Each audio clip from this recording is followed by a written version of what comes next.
Kaseng JSU Clearat Circle hapok ka jingalam jong Presiden Usamla Livingston sama nang tau General Secretary Usamla Ajoy Manson Lengdo rengkat ka jinalang ru Presiden Usamla Winston Salahi bat ki dekat jong kaseng mentakasngi kakat kendai tarik unaitung arajar arfulai ki alik punya kendu yau District Medical and Health Officer bat kemjur yau Medical Officer jong ka Clearat Civil Hospital mantokit benia ya ka jinglong jingman jong ka ni ka hospital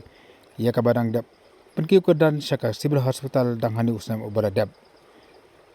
Ndai ke bakas seng kalalap kalong bakani ke hospital ka susa sa tangga kerteng kom ka Civil Hospital kan bagajing tre kampat position sunoru.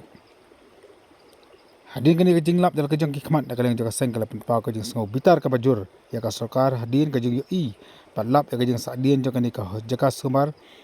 bat ka bakampan so si su kalong bakani ke seng kalalap bak sarkar la i ben ya kani ka than ka ba wat hadin bak layo la ka jong ka district la khat asnem ru Hendak ki babon ki benta khamdam e ke jaga sumar kedang long hi kumju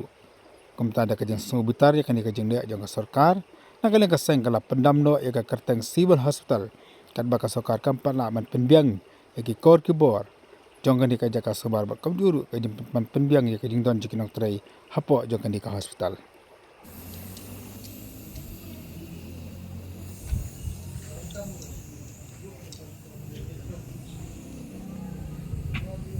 Lebih yang dah.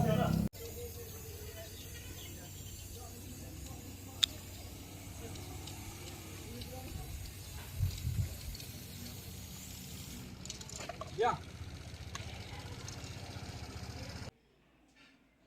Nelia yang ingin jesu isenjale di Edmonton waga kaptoran pada nekumi kawata wa